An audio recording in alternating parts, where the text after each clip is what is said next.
What's up, everyone? It's springtime, water's warmed up, the bass are biting. They'll bite on really anything. And so the question is, what do I fish with? So I'm about keeping things simple. I'm going to give y'all three baits in this video that y'all can use during the springtime on pretty much any conditions once you're, I'd say, beyond April. So we're well into that at this point. So from now until about the end of May, maybe even into June, just depending on where you're at in the country. But down here in Texas, got to the end of May, this is going to work for you, these three particular patterns. Now, keep in mind, there's a lot of different selections. As I said, they're going to bite on really anything.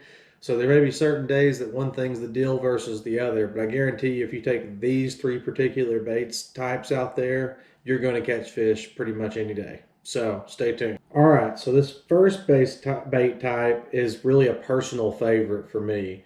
It's one that I've been really having the most success on, really on any given day that I go out, and I feel like it's an underutilized bait outside of grass fishing.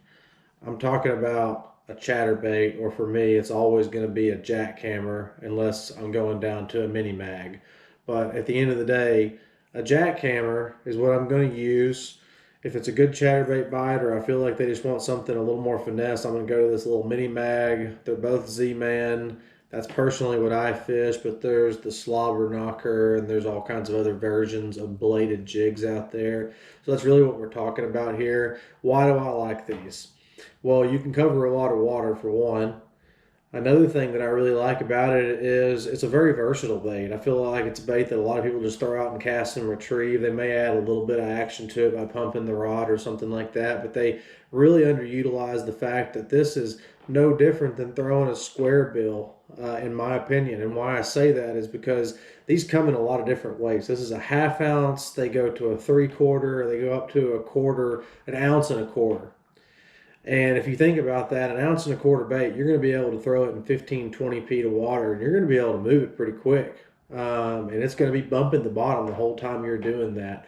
Really, until you get beyond 20 feet of water when you're fishing with fluorocarbon is when you're going to have a hard time keeping it on the bottom. But, seldom until you get into the deep of the summer or the deep of the winter that you're going to be fishing much beyond that anyway. So it's a way that you can cover a lot of water and you can create a lot of havoc on the bottom.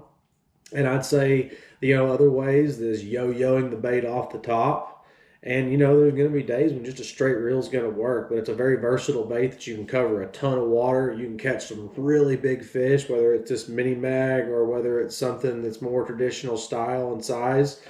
Trailers on this. This is a Zacho Gary Yamamoto trailer. I use a Z-Man Z-Crawl Jr. There's a lot of different options. Trailer is really up to you. It's a personal preference thing, in my opinion. But throw you a trailer on there that you really feel comfortable with, or put this Yamamoto Zacho on there because that definitely works, and go catch you some fish. That's bait number one. All right, so bait style number two. This is another personal favorite for me, and it is a dadgum good springtime bait, and that's frogs.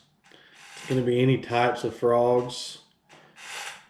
Poppers, walkers, prop frogs, which is kind of like a buzzbait of frogs, if you will. Or maybe even something like this guy right here, the horny toad by Zoom. There's the ribbit. There's a lot of versions of this soft plastic frog out there. You're going to fish these all different ways. So just kind of start in no certain order. This, again, going back to covering water, this prop frog, you can throw it over, I wouldn't say dense vegetation. If you throw it over dense vegetation, take this back hook off there. You can clip it off or pull it off, and then it's a little easier to pull over the vegetation. The legs are still going to get caught up a lot of times. So if it's just subsurface grass or just kind of sparse grass, pond weed, stuff like that, perfect to throw that in there. And you're going to be able to cover a lot of water. It's going to get you some really big bites, just like a buzz bait. The popping frog, well, just like it sounds, you're going to throw it out there. You're going to pop it at various speeds. One of the best ways to fish this guy right here that I've seen, just throw it out, let it sit, let the ripples go completely away. Once that happens, you're going to give it one big pop, and you're going to let it repeat. Ripples are going to go away, and then you're going to do it again. And you're going to be surprised how often you're going to think, okay, well, I should be speeding this up. and that's when one's going to come up and just absolutely come out of the water on it. They crush it whenever you do it like that. And you can walk this and pop it. You can do it at various speeds. Play the day and use your experience, and definitely experiment. I mean, don't take my word for it. There's a lot of ways you can catch fish on this one. Another good one is the walking style frog. I picked this little smaller one because sometimes you need this smaller profile frog. Look at your bait. Ultimately match the hatch just with frogs, just like you would with bait fish. If you're seeing a lot of those little small frogs, or it's early in the year, you don't have a lot of big frogs yet. This little frog will get you a lot of bites where you wouldn't get bites before. And big fish will swallow this thing all the way down to the gullet. So don't think you're going to catch smaller fish necessarily just because you go down to a smaller frog. And then last but not least is more your subsurface frog. You can use this on the surface, and I'll explain that in just a second. The traditional way is you're going to Texas rig this. You're either going to put a weight on it. You can fish it just like any other Texas rig at that point with a weight on it. Or I like to fish it weightless Texas rig. You throw it out and you're reeling it in. Sometimes you pause it and let it flutter down a little bit, and they'll hit it on the flutter down. Again, play with it, experiment with it. But it's a way you can cover a lot of water, just like with that prop frog. It's just going to be a little more subsurface. It's a little more subtle. Great for non-windy days, because that prop frog, a lot of times on non-windy days, it's just way too much commotion on top, and this gives you that other variation where you can still cover water. And then one of the last ways I would say, it's kind of a sleeper way to fish this, is to nose hook this with what you would use usually either a wacky hook or a drop shot hook. Like this would work really well for what I'm talking about. And that lets you fish it pretty much on the surface. I mean, you can throw that thing out. You keep your rod tip up, whether you're using a spin cast or a bait cast or whatever you feel comfortable with. Keep your rod tip up and give it a nice steady retrieve, and that thing will just sit there and buzz across the top, but it's more subtle. It's not making a ton of noise, but the disturbance the fish definitely see. They can feel it with their lateral line, and you're going to get some massive bites like that. So frogs, that's your second bait option. All right, bait style number 3, stick baits. Now these come in a lot of different brands. These are Yum Dingers. Senko is the traditional bait, so a lot of people will say if they're Senko fishing, it's all a stick bait. Now the Senko really is the cream of the crop. It falls a little bit faster. Sometimes that's really the deal. I like the fact that this Dinger falls a little bit slower, made by Yum. Just my personal preference, and I always feel like I can add a little bit of weight to it if I want it to fall a little bit different. They have a nice little wobble, especially if you wacky rig them whenever they fall. They have a very similar nice wobble. It's just only on the tail end mostly whenever you Texas rig them, weightless especially. If you watch it, that tail just has a nice little subtle shimmy all the way down, and bass can't stand it.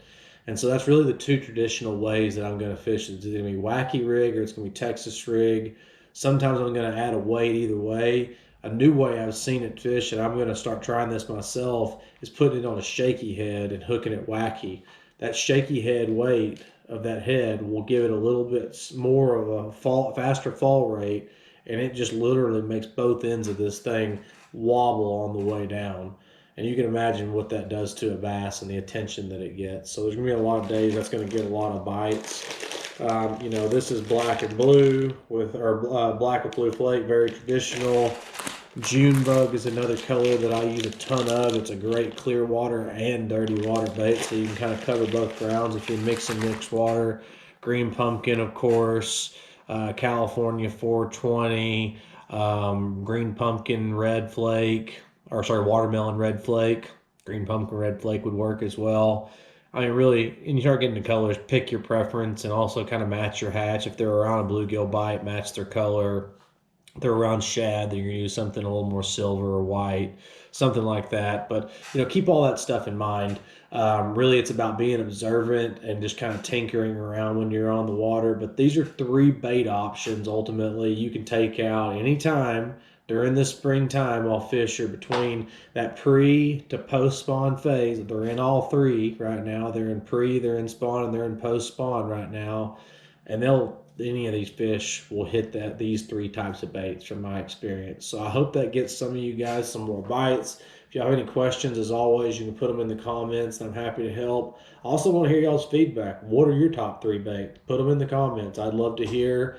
I'm not going to sit here and say I'm the know-it-all, and I want to learn from y'all as well. So if you've got some good feedback for me on 3 baits that I should consider, I'd love to hear it. Guys, really appreciate your time as always. I really appreciate the support. If y'all would hit the thumbs up on this particular video, if y'all would make a comment, that helps everything in the algorithm and it just makes things move along more. A subscription, if you're not already a subscriber, would be really appreciated. And definitely take a look at my sponsors, Monster Fishing and Waterland.